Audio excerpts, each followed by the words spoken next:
조국 전 장관이 신당 창당을 선언했습니다. 노무현 전 대통령 묘역을 참배하고 문재인 전 대통령을 예방했는데요. 이 자리에서 신당을 창당할 것이라고 밝혔고 문 전 대통령도 찬성을 표했습니다. 조국 전 장관은 윤석열 정권을 심판하기 위해서 앞장서겠다며 신당을 창당했는데요. 그동안 총선 출마 가능성이 제기되었지만 직접적으로 총선과 관련된 행동을 보이진 않았는데요. 얼마 전에 2심 선고가 이루어졌고 총선이 얼마 남지 않았기 때문에 본격적으로 나선 걸로 보입니다. 신당 창당은 선언했지만 본인이 직접 출마할 것인가는 또 다른 얘기거든요. 조국 전 장관의 신당 창당에 대해서 민주당에서는 환영하는 분위기는 아니에요. 홍익표 원내대표에게 기자들이 조국 신당과 비례연합정당을 구성할 가능성이 있냐라고 물어봤을 때 논의한 바 없다고 밝혔고, 라디오 인터뷰에서도 조국 전 장관이 2심에서 실형을 받았기 때문에 총선 출마의 적절성도 쉽지 않을 것이라고 밝히기도 했습니다. 조국 전 장관은 자녀의 입시 비리와 청와대 감찰 무마에 대해서 재판을 받고 있었는데요. 1심에서 징역 2년이 선고되었고 항소를 했는데 얼마 전 2심에서 똑같이 징역 2년이 선고되었습니다. 재판부는 대부분의 입시 비리가 조국 전 장관이 직접 저질렀다고 판결했고,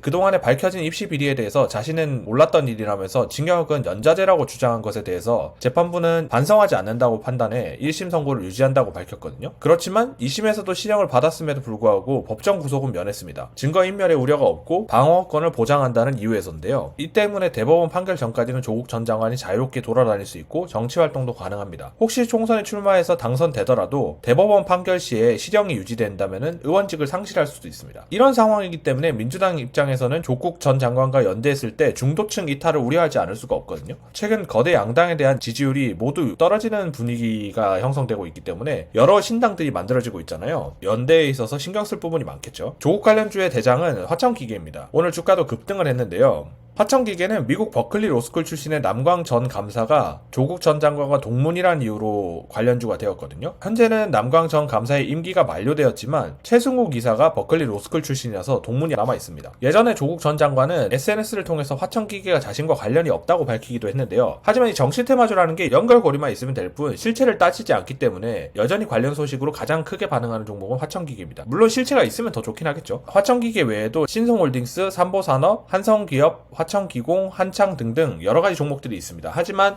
조국 관련주는 정치 테마주 중에서 메인급이라고 할 수는 없기 때문에 대장주인 화천기계만 보면 되지 않을까 싶습니다.